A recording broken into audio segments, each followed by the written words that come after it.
உலகையே உலுக்கிய மேற்காசிய போரில் ஏவுகணைகள் தலைக்கு மேல் பாயும் பெரும் அச்சுறுத்தலான காட்சியை கண்ட கேரளத்து இளம்பெண் கடல்சார் பொறியாளரின் அனுபவம் ஆங்கில ஊடகம் ஒன்றில் வெளியாகியுள்ளது.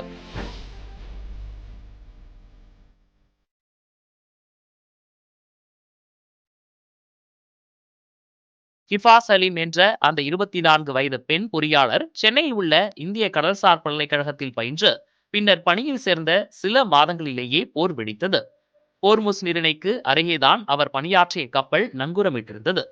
கப்பலின் இளைய பொறியாளராக பணியாற்றிய தான் உக்கிரமான போரை நேரில் கண்டு அச்சத்தில் ஆழ்ந்ததாகவும் ஏவுகணைகளை முதன்முதலாக அப்போதுதான் பார்த்ததாகவும் அவர் கூறியுள்ளார்.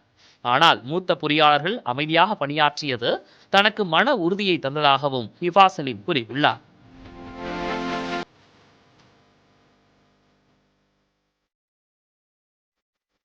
அந்த நேரத்தில் வளைகுடா பகுதிகளில் சுமார் 18,000 இந்திய கப்பல் பணியாளர்கள் வாழ்வா சாவா என்ற பேராபத்தில் சிக்கியிருந்தனர்.